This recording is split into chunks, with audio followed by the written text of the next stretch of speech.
किसनराव हुंडीवाले हत्याकांडात श्रीराम गावंडे यांच्यासह 10 आरोपींना जन्मठेपेची शिक्षा. गवळी समाजाचे महाराष्ट्र प्रदेशाध्यक्ष किशनराव हुंडीवाले हे एका प्रकरणाच्या सुनावणीसाठी 6 मे 2019 रोजी धर्मदाय आयुक्त कार्यालयात आले होते. दुपारी सुमारे 12 वाजताच्या सुमारास त्यांची अत्यंत निर्घृणपणे हत्या करण्यात आली होती. या घटनेनंतर सिव्हिल लाईन पोलीस ठाण्यात एकूण 15 आरोपींविरोधात गुन्हा दाखल करण्यात आला होता. या प्रकरणाचा तपास प्रथम तत्कालीन पोलीस निरीक्षक विनोद ठाकरे यांनी केला.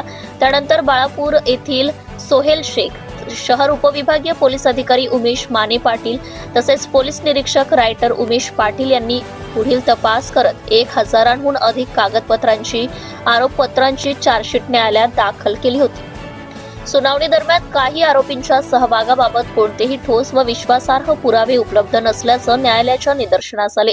त्यामुळे त्यांच्या विरोधातील आरोप सिद्ध होऊ शकले नाही. या पार्श्वभूमीवर विशेष सरकारी वकील उज्ज्वल निकम यांनी संबंधित आरोपींची निर्दोष मुक्तता करण्याची विनंती न्यायालयाकडे केली होती.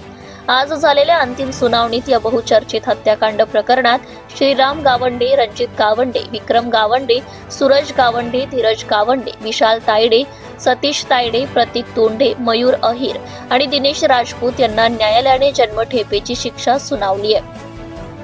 दरम्यान प्रवीण श्रीराम गावंडे, मंगेश गावंडे, दीपाली गावंडे, नम्रता गावंडे आणि शेख साबीर यांना सबळ पुराव्याअभावी न्यायालयाने निर्दोष मुक्त केले आहे. सत्यशोधक न्यूज चॅनल करिता मुख्य संपादक Santosh Gavai. Subscribe now and press the bell icon. Never miss an update.